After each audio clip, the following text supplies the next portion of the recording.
권력을 위해 자신의 갓난 아기를 직접 목 졸라 죽이고 그 죄를 정적에게 뒤집어 씌워 권력을 빼앗은 여자. 사랑하는 남편과 함께 온갖 고초를 겪으며 나라를 세웠지만 남편이 다른 여자에게 빠지자 그녀를 산 채로 팔다리를 자르고 눈을 뽑아 인간 돼지로 만들어버린 여자. 그리고 자신의 권력 유지를 위해 아들마저 독살한 여자. 중국 역사상 가장 잔혹한 복수와 권력욕을 보여준 세 명의 여인들. 그들은 과연 누구였을까요? 오늘은 중국 역사를 피로 물들인 세 명의 여인에 대한 이야기를 해보겠습니다. 먼저 한나라를 세운 유방의 아내 여태후입니다. 그녀의 본명은 여치인데요. 부유한 집안에서 태어났지만 아버지의 강요로 동네에서 알아주는 건달 유방에게 시집을 가게 됩니다. 아버지 여공은 유방을 보고 범상치 않은 인물이라 판단했거든요. 남편이 사고뭉치 건달이다 보니 여치는 남편 대신 감옥살이를 하기도 했고, 유방이 반란을 일으켜 항우와 전쟁을 벌일 때는 시아버지와 자식들을 돌보며 완벽한 내조를 해냈습니다. 여치는 엄청난 기계와 야망을 가진 여인이었는데요. 항우에게 인질로 잡혔을 때도 전혀 기죽지 않고 오히려 죽일 테면 죽여봐. 너 따위는 내 남편의 상대가 안 되라며 항우를 놀라게 만들 정도였죠. 수년간의 전쟁 끝에 유방은 항우를 물리치고 한나라를 세웠고 여치는 황후가 되었습니다. 유방이 황제가 된 후 한신, 팽월 같은 외성 공신들을 숙청하고 싶어 했지만 쉽지 않았는데 여태후가 나서서 직접 이들을 제거해버릴 정도로 강단 있는 여인이었습니다. 문제는 여기서 시작되었습니다. 여태후가 여씨 일족을 조정 대신으로 등용하고 정치에 깊이 관여하자 유방은 점점 불편해졌죠. 그러다 갑자기 태자 유영을 유약하다는 이유로 폐위시키고 자신이 총애하던 후궁 척부인의 아들 유여이를 태자로 세우려 했습니다. 이는 곧 여태후와 그녀의 아들 유영의 목숨이 위태로워진다는 의미였거든요. 척부인도 자신의 아들을 황제로 만들기 위해 온갖 노력을 다했고 두 여인은 치열하게 대립했습니다. 하지만 신하들의 격렬한 반대로 유방은 결국 유여이를 태자로 세우는 데 실패했죠. 만약 척부인의 아들이 태자가 되었다면 여태후와 유영은 죽은 목숨이나 다름없었을 겁니다. 이 일로 여태후는 척부인에게 엄청난 복수심을 품게 되었고요. 유방은 자신이 죽은 후 척부인과 유여이가 여태후에게 당할 것을 예상하고 유여이를 조왕으로 삼아 멀리 피신시켰습니다. 시간이 흘러 유방이 세상을 떠나고 아들 해제가 즉위하자 여태후는 한나라 최고의 권력자가 되었습니다. 그리고 그녀의 복수가 시작되었는데요. 정말 상상을 초월할 정도로 잔인했습니다. 여태후는 척부인을 붙잡아 머리카락을 자르고 죄인복을 입혀 감옥에 가뒀습니다. 그리고 나서 발목에 쇠고랑을 채워 분뇨가 가득한 곳에서 쌀을 찢는 형벌을 내렸죠. 동시에 척부인의 아들 유여이도 장안으로 불러들여 죽일 계획을 세웠습니다. 해제가 어머니의 계획을 눈치채고 동생 유여이를 데려와 보호했지만 해제가 잠시 활쏘기를 하러 나간 사이 유여이는 독살당했습니다. 아들이 독살당했다는 소식을 들은 척부인은 여태후를 저주했고 이 말이 여태후의 귀에 들어갔죠. 완전히 이성을 잃은 여태후는 척부인에게 상상할 수 없는 형벌을 가했습니다. 산채로 팔다리를 잘라내고 눈을 뽑아버렸으며 약을 먹여 귀머거리로 만든 다음 목소리까지 나오지 않게 했습니다. 보지도 듣지도 말하지도 못하는 인간 돼지로 만든 뒤 돼지우리에 던져 넣었죠. 여태후는 이 끔찍한 광경을 아들 해제에게 보여줬고 충격을 받은 해제는 그 자리에서 기절했습니다. 정신을 차린 해제는 어머니에게 사람이 되어서 이럴 수는 없습니다. 어머니의 아들인 제가 무슨 염치로 천하를 다스리겠습니까? 라고 말하며 정치를 완전히 포기했고 술에 빠져 살다가 23세의 젊은 나이로 세상을 떠났습니다. 인간 돼지가 된 척부인은 이후 기록이 없지만 정신이 완전히 무너져 오래 살지 못했을 것으로 추정됩니다. 해제가 죽은 후 여태후는 어린 소재 유공을 황제로 세웠지만 유공이 자신의 어머니가 여태후에게 살해당했다는 사실을 알고 복수를 다짐하자 정신병이 있다는 핑계로 폐위시켜버렸습니다. 황제까지 마음대로 갈아치울 만큼 강력한 권력을 누리던 여태후였지만 나이가 들면서 건강이 악화되기 시작했죠. 어느 날 갑자기 개처럼 생긴 괴물이 나타나 그녀의 겨드랑이를 물었는데 주변 사람들은 아무도 보지 못했고 오직 여태후만 봤다고 합니다. 이후 그녀의 건강은 급격히 나빠졌고 결국 사망했습니다. 여태후가 죽자 여씨 일족은 대신들에 의해 모두 숙청되거나 쫓겨났고 한나라는 다시 유씨 황실로 돌아갔습니다. 사마천은 여태후가 정권을 잡았을 때 천하가 평안했다고 평가했는데요. 권력층에서는 끊임없는 싸움이 있었지만 백성들은 농사에만 전념할 수 있었고 날이 갈수록 형편이 나아졌다고 했습니다. 하지만 너무나 잔인한 형벌과 무력 정치, 마음대로 황제를 세우고 폐위시킨 점, 여씨 일족만 등용한 점을 보면 그녀가 훌륭한 통치자였다고 보기는 어렵습니다. 다음은 청나라 말기 최악의 권력자 서태후입니다. 그녀는 4명의 황제를 거치며 황제보다 훨씬 강한 권력을 휘두르며 온갖 악행을 저질렀는데요. 도대체 무슨 짓을 했길래 그토록 악명이 높을까요? 서태후는 정부 관리의 딸로 태어나 유복한 삶을 살다가 집안이 몰락하면서 17세에 궁녀로 입궁했습니다. 가문이 망하기 전에는 영록이라는 애인도 있었지만 사치와 권력욕이 강했던 그녀는 가난이 싫어 스스로 궁으로 들어간 것이죠. 뛰어난 미모와 노래 실력으로 한풍제의 눈에 띄어 후궁이 되었고 한풍제의 유일한 아들까지 낳으면서 지위가 급상승했습니다. 1861년 한풍제가 사망하고 그녀의 아들이 6세의 나이로 동치제가 되자 한풍제의 황후였던 동태후와 함께 섭정을 시작하면서 권력을 잡았죠. 동치제가 성장해 친정을 하려 하자 서태후는 정치에서 동치제를 철저히 배제했습니다. 심지어 야사에 의하면 환관들에게 밀명을 내려 동치제를 매춘굴로 계속 데려가게 만들었다고 하는데요. 정치에 흥미를 잃은 동치제는 향락과 주색에 빠져 결국 매독에 걸려 19세의 젊은 나이로 세상을 떠났습니다.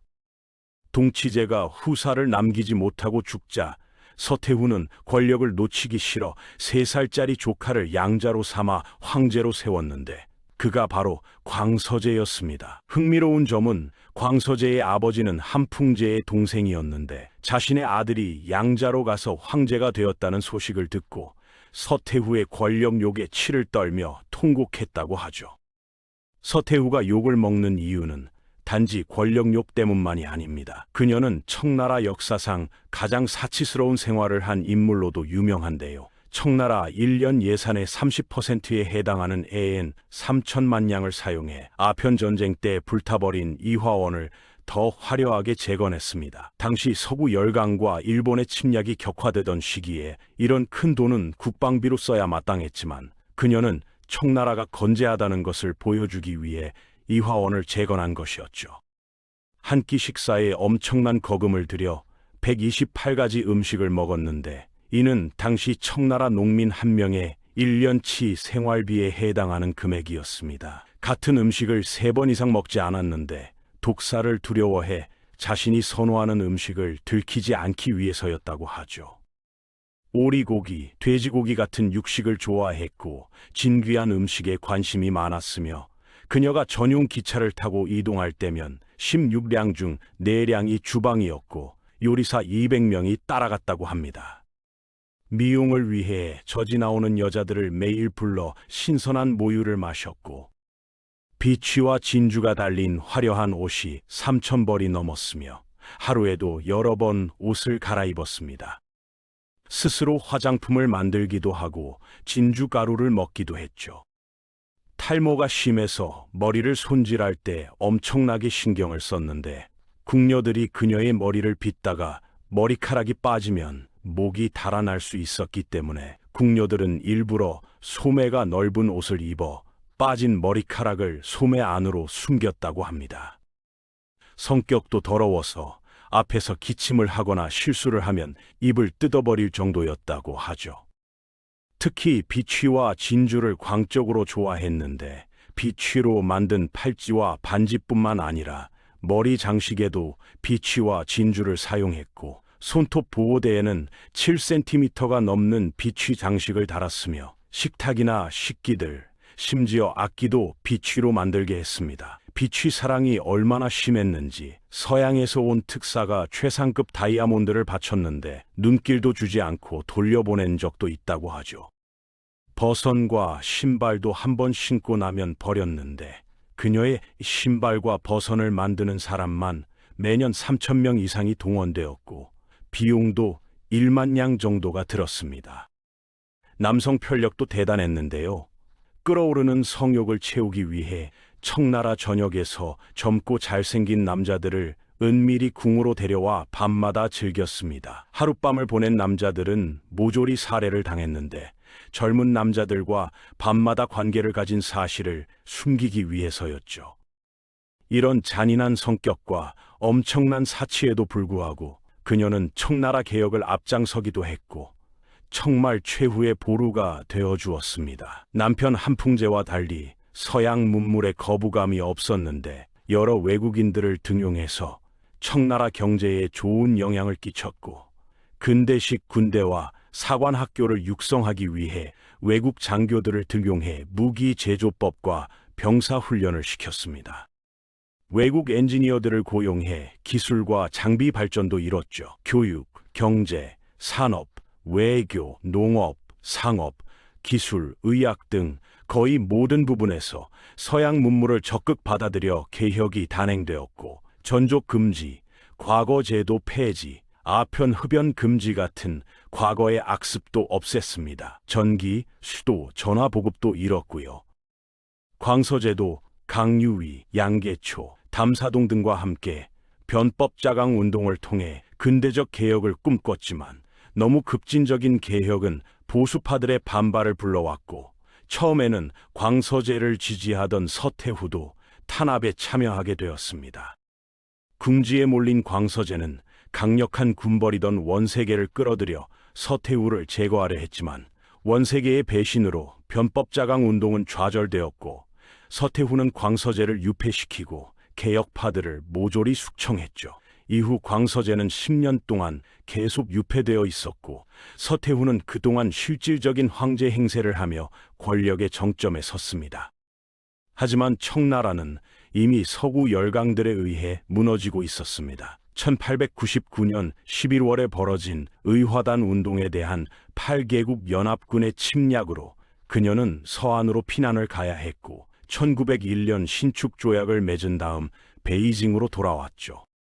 1908년 12월 14일 10년간 유폐되어 있던 광서제는 누군가에 의해 독살당했는데 서태후는 조카의 죽음을 보고받고도 슬퍼하지 않았다고 합니다. 그리고 또다시 불과 3세밖에 안 된 푸이를 다음 황제로 지목했는데 그가 바로 청나라 마지막 황제 선통제였습니다. 서태후는 광서제가 사망하기 한 달 전에 이미 푸이를 궁으로 데려왔고 광서제가 죽을 것을 미리 알았다는 듯이 다음 황제로 세울 준비를 전부 마쳤던 것이죠. 그런데 그녀는 자신의 생일 잔치에서 과식으로 인해 이질에 걸렸고 푸이를 다음 황제로 세우라는 말을 한 뒤 광서제가 죽은 다음 날인 1908년 12월 15일에 72세의 나이로 사망했습니다.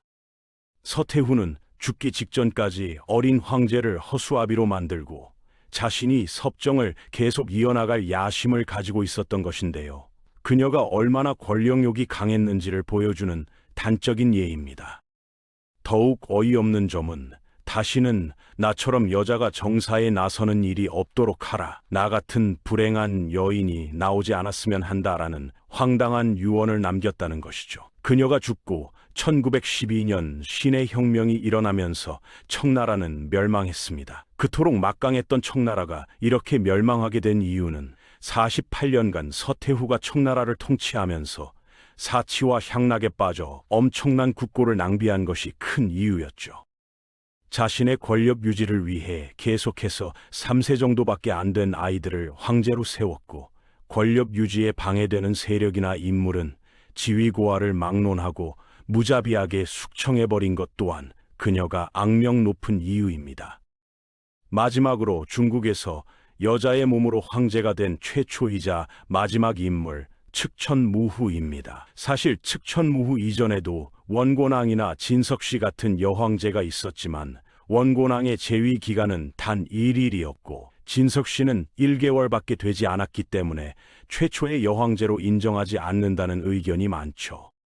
하지만 그들도 여황제로 인정하고 측천무후를 두 번째나 세 번째 여황제라고 하는 의견도 있습니다. 이후 역사가들은 유교적 관점으로 측천무후를 봤기 때문에 남자가 아니라는 이유로 황제로 인정하지 못한다고 하는 등 참 논란이 많은 여황제이기도 하죠.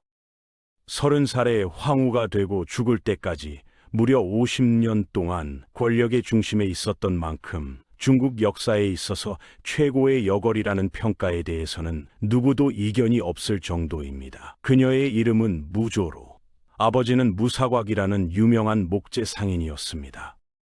수양제가 대규모 토목공사를 할 때 엄청난 부자가 되었죠. 무사곽은 양씨의 세 딸 중 둘째가 무조였는데 아버지가 죽고 나서 가세가 기울어 그녀는 어릴 때부터 가난한 삶을 살게 되었습니다. 636년 당태종의 황후가 세상을 떠나자 무조가 예쁘다는 소문을 들은 당태종은 그녀를 궁으로 불러들였고 무조를 보고 무미랑이라는 칭호를 내렸습니다. 집안이 가난했던 무조는 궁중에서 비교적 낮은 지위인 제인으로 보내졌고 다른 후궁들에게 핍박을 받으며 힘든 궁중 생활을 이어갔죠. 그러던 어느 날 당태종이 병에 걸려 누워 있을 때 그녀는 병 간호를 하게 되었고 그때 한 남자를 만나 첫눈에 반하게 됩니다. 그가 바로 당태종의 아들 이치였죠. 하지만 그녀는 이미 당태종의 후궁이었기 때문에 다른 남자를 연모하는 마음을 겉으로 드러낼 수 없었습니다. 649년 7월 당태종이 세상을 떠나고 이치가 황위에 올라 고종이 되었습니다. 당시 황제가 죽으면 그의 후궁들은 비구니가 되어야 한다는 황실법도에 따라 무조 역시 머리를 깎고 감업사에 들어가게 되었죠. 비구니로 살던 어느 날 고종인 이치가 감업사에 들르게 되었고 이때 두 사람은 다시 만나게 되었습니다. 알고 보니 예전에 당태종을 간호하던 무조를 보고 고종 역시 그녀에게 첫눈에 반했던 것이었죠. 그는 곧바로 무조를 궁으로 데려와 후궁으로 삼았습니다. 후궁이 된 무조는 황후였던 왕씨의 비위를 잘 맞춰주며 지극정성으로 모셨는데 황후 왕씨 역시 무조가 자신에게 진심으로 복종한다고 여기게 되었죠. 당시 고종이 가장 총애하던 후궁은 소숙비였는데 황후 왕씨는 고종의 사랑을 독차지하던 소숙비를 눈의 가시처럼 여기고 있었습니다. 그래서 황후 왕씨는 소숙비에게서 고종을 떼어놓기 위해 무조를 이용했고 결국 둘은 힘을 합쳐 소숙비를 패출시키는 데 성공했죠. 소숙비는 죽기 전에 무조에게 나는 죽어서 고양이로 태어날 테니 쥐로 다시 태어난 너를 물어 죽여주겠다라는 저주의 말을 퍼부었다고 합니다. 이 때문인지 무조가 살아있을 때는 궁중에서 고양이를 키우지 않았다고 하죠.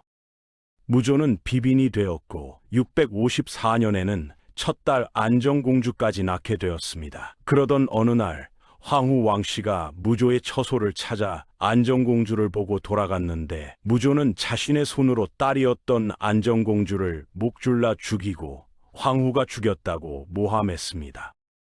이 소식을 들은 고종은 경노하며 황후를 내쳐버렸고 그렇게 그녀는 황후의 자리까지 오르게 되었죠.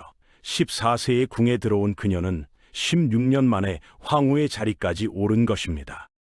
이후 정치적으로 큰 힘을 쓰지 못하던 고종은 무황후에게 많이 의존했는데 무황후는 당시 최고의 권력자이던 장손무기, 저수량, 우진영 등과 정치적 대결을 벌여 모두 죽이거나 귀양 보내며 그녀의 정치적 영향력을 모두에게 보였습니다. 또한 황태자였던 이충에게 여러 죄를 뒤집어 씌워 폐위시키고 자신의 아들이던 이홍을 황태자 자리에 앉혔죠. 하지만 아들 이홍은 황태자가 되자 소숙비의 딸이었던 의양공주와 선성공주를 시집 보내려 한 것이 무황후의 심기를 건드렸고 675년 이홍은 식사를 하는 도중 독살당해 세상을 떠났습니다. 이후 이현이 황태자로 책봉되었는데 이현은 고종과 무황후의 언니였던 한국 부인 사이에서 불륜으로 태어난 아들이었고 결국 여색을 너무 밝힌다는 모함을 받아 황태자 자리에서 끌려 내려왔습니다. 그 다음 형들과 달리 유약하고 자신의 말을 잘 따르던 이단을 새로운 황태자로 삼았죠. 그로부터 3년 후인 683년 고종 이치가 세상을 떠나고 황태자 이단은 황제에 올라 중종이 되었습니다. 그렇게 그녀는 황태후가 되었죠. 그런데 중종이 아내 위황후의 아버지를 재상으로 삼으려고 하자 신하들이 극구 반대하며 나섰는데 이에 중종은 홧김에 내가 황제인데 내가 내 마음대로 황제 자리를 준다 한들 누가 뭐라고 하겠는가라는 희대의 개소리를 해버렸습니다. 이에 황태후 무조는 멍청한 아들이 나라를 통째로 처가에 바치겠다고 하며 이단을 여왕으로 강등시켜버리고 막내 아들 이단을 황제로 올렸는데 그가 바로 예종이었죠. 이때부터 황태후 무조는 모든 병권과 정권을 장악하고 모든 국가 대소사를 직접 관장했는데 이에 대한 대신들의 반발도 적지 않았습니다. 684년 9월에는 서경업이 반란을 일으켰지만 황태후 무조는 40일 만에 모든 반란을 평정하며 이 반란에 동조했던 모든 대신들을 처형시켰고 정부 주요 요직에 자신의 사람들을 채워넣기 시작했죠. 이제 자신의 반대파마저 싹 숙청하자 드디어 자신의 뜻을 거스르는 사람이 없어진 것입니다. 조정 대신들은 황태후 무조에게 황제 즉위를 계속해서 예종에게 추천했고 엄청난 압박을 느낀 예종도 스스로 재위를 어머니 무조에게 넘기며 황태후 무조는 690년 황위를 넘겨받아 67세의 나이로 최초의 여황제가 되었습니다. 그녀는 황제가 되고 국호를 주로 고쳤으며 수도를 장안에서 낙양으로 옮겼습니다. 훗날 사람들은 이 시대를 무주시대라고 불렀고 그녀가 세운 주국을 서주, 동주와 구분하기 위해 무주라고도 불렀죠. 그녀는 황제에 오르자마자 혹독하고 무자비한 관리들을 동원해 당나라 황실, 정치인과 대신들을 대거 숙청했고 자신에게 충성하는 세력들을 만들었습니다. 그녀는 많은 사람을 무자비하게 숙청하며 여황제의 지위에 올랐지만 정치적 능력은 대단히 뛰어났는데요. 국법을 엄격히 적용해 사회 안정을 이뤘고 과거 제도를 개편하여 인재들을 적재적소에 등용했으며 부정하거나 부패한 관리들은 모두 파면하거나 심지어 사형을 내리기도 했습니다. 그러다 보니 그녀가 다스리던 시기는 당태종이 다스리던 시대에 버금갈 정도로 태평성대였고 백성들은 배부르고 등 따시며 생활이 풍족했습니다. 그래서 51년 동안 당나라에서 반란이나 봉기는 일어나지 않았죠. 이 정도로 정치적 능력이 뛰어나다 보니 일부 역사가들은 그녀의 치세를 무주의 치치라고 불렀습니다. 세월이 흘러 노쇠해진 측천무후는 황왕으로 강등되어 있던 이현을 다시 태자로 책봉했죠. 700년 어느 날 측천무후는 병에 걸려 병석에 눕게 되었는데 재상 장간지가 군사를 이끌고 측천무후에게 찾아가 당나라 복원을 요청했고 노쇠해진 측천무후가 이를 승낙하자 당나라 황실은 15년 만에 다시 복원되었습니다. 중종 이현이 다시 황제로 즉위하였고 측천무후는 최초의 여성 태상왕이 되었죠. 그해 11월 중종이 형 예종과 막내딸이던 태평공주 등을 불러 무씨 일가를 잘 부탁한다는 말과 자신이 죽으면 황제가 아닌 황후로 장례를 치르라고 했으며 자신의 묘비에는 아무 글자도 새기지 말라는 유언을 남기고 82세의 나이로 사망했습니다. 훗날 역사가들 사이에서 측천무후는 여성으로서 황제보다 더 강한 권력을 휘두르며 당나라 황위를 찬탈했고 자신의 일족을 조정에 등용해 정치를 좌지우지한 것에 대해 부정적 평가가 있는 반면, 그녀가 나라를 통치하던 시기에 농민 반란이 한 번도 일어나지 않았고 백성들의 생활도 풍족했으며 그녀의 인재 등용 능력과 정치적 능력은 측천무후에 대해 부정적이었던 역사가들도 인정하는 것으로, 많은 역사가들은 측천무후에 대해 긍정적인 평가를 하기도 합니다. 하지만 자신이 황후가 되고 황제가 되기까지 중국 역사를 피로 물들였다고 풍문으로 전해지는 4명의 여인들의 이야기를 살펴봤습니다. 누군가는 잔혹한 복수로, 누군가는 사치와 권력욕으로, 또 누군가는 냉혹한 정치로 기억되죠. 하지만 한 가지 분명한 건 이들 모두 권력에 가장 가까운 자리까지 올라간 순간 더 이상 돌아갈 수 없었다는 사실입니다. 악녀였을까요? 아니면 권력이 만들어낸 이름이었을까요? 판단은 여러분에게 맡기겠습니다.